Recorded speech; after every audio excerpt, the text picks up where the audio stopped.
हाय दोस्तों, हम सब जानते हैं कि पूरी दुनिया कोविड-19 से परेशान है और इसीलिए लोग कहीं भी आ जा नहीं सकते हैं। अब अगर इसको लेकर ऐसे कोई गाइडलाइन बना दिया जाए जिसको गरीब देश पूरा करने की क्षमता नहीं रखता है और वो देश तो बिल्कुल भी पूरा नहीं कर सकता है जिस देश में लोग नौकरी के लिए मारा मारा फिरता हो। कभी सऊदी जाने का सोचे, कभी कतर जाने का सोचे, कभी कुवैत, यानी जहां नौकरी की आस दिखे वहां चले जाए। आज हम ये बात क्यों कर रहे हैं, आप ये वीडियो देखिए, फिर पूरी बात मैं समझाता हूं आपको।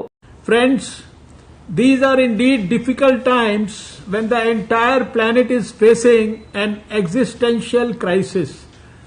The COVID-19 pandemic has led to almost 3.5 million deaths across the world, and my country, India, too has been facing the brunt of the second wave of the pandemic. The pandemic has had a major impact on the capacity of global health systems and hampered the uninterrupted delivery of essential health services.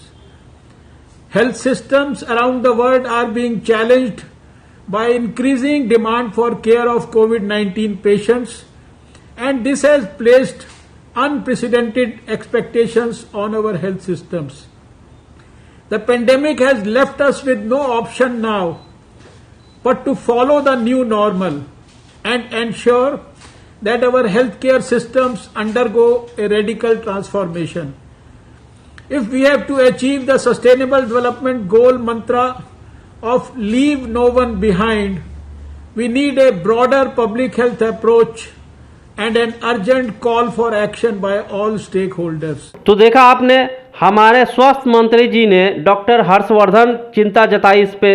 चलिए आपको मैं बताता हूँ ये चिंता क्यों जताई गई है हमारे स्वास्थ्य मंत्री द्वारा। दरअसल बात यह है कि पूरी दुनिया में वैक्सीनेशन बहुत ही तेजी से हो रहा है। कोरोना को किसी भी हाल में ख़त्म तो नहीं किया जा सकता, लेकिन ये कहा जा सकता है कि फ़िलहाल रोकने की कोशिश की जा रही है। इस कोविड-19 को लेकर दुनिया के पैसे वाले देश, या यूँ समझिए जिस देश में नौकरी की कोई कमी नहीं है, वो देश एक किट बना रहा है वैक्सीन पासपोर्ट किट के नाम से।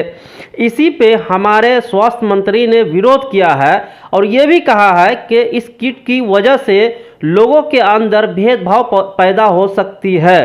जानकारी के अनुसार अमेरिका और ब्रिटेन जैसे कई अमीर देश वैक्सीन पासपोर्ट को जारी करने की तैयारी में है। वहीं यूरोपीय देश ने भी अपने यहाँ वैक्सीन पासपोर्ट लागू करने का समर्थन किया है। वैक्सीन पासपोर्ट एक तरह से हेल्थ कार्ड है जिसमें कोरोना वैक्सीनेशन से जुड़ी सभी जानकारी देनी अनिवार्य होगी। वहीं इस हेल्थ कार्ड में कोरोना वैक्सीन लगी है या नहीं, कोरोना टेस्ट हुआ है या नहीं, और ये पॉजिटिव है या नेगेटिव वगैरह वगैरह जैसी कई सारी अहम जानकारी देनी होंगी। वहीं वैक्सीन पासपोर्ट विदेशी यात्राओं के दौरान ही नहीं बल्कि किसी भी सार्वजनिक स्थान यानी स्टेडियम या दफ्तर या सिनेमा हॉल यदि में एंट्री लेते समय दिखाना अनिवार्य होगा। अगर आपका वैक्सीन हुआ है तो आपको एंट्री दी जाएगी, वरना आपको लौटा दिया जाएगा वापस।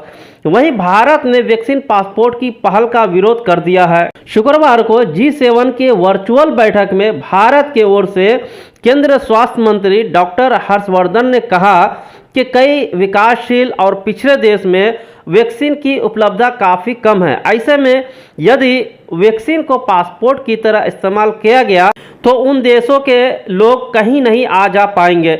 इस तरह की पहल बहुत ज़्यादा भेदभावपूर्ण साबित हो सकती है।